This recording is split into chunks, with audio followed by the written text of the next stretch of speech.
If your Forester's AC isn't cooling you off, don't sweat it, literally. You might not need a mechanic just yet.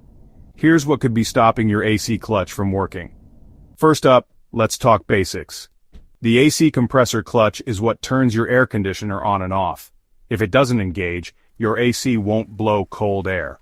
One common reason? Low refrigerant. If your system is low, a safety switch keeps the clutch from turning on to protect your compressor. So, if you hear nothing clicking in, have your refrigerant checked. Next, check the fuses and relays. If a fuse or relay linked to your AC is blown, the clutch won't get power. Look for your fuse box under the hood or in your dash. Another thing, it could be a bad AC clutch coil. This is a small electric part on the compressor.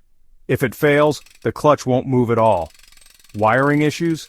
Sometimes wires or connectors get loose or corroded. A quick look for obvious damage can save you a trip to the shop. Finally, don't forget the AC switch inside your car. If it's faulty, the signal never reaches the compressor. To sum up, check refrigerant, fuses, relays, wiring, and switches.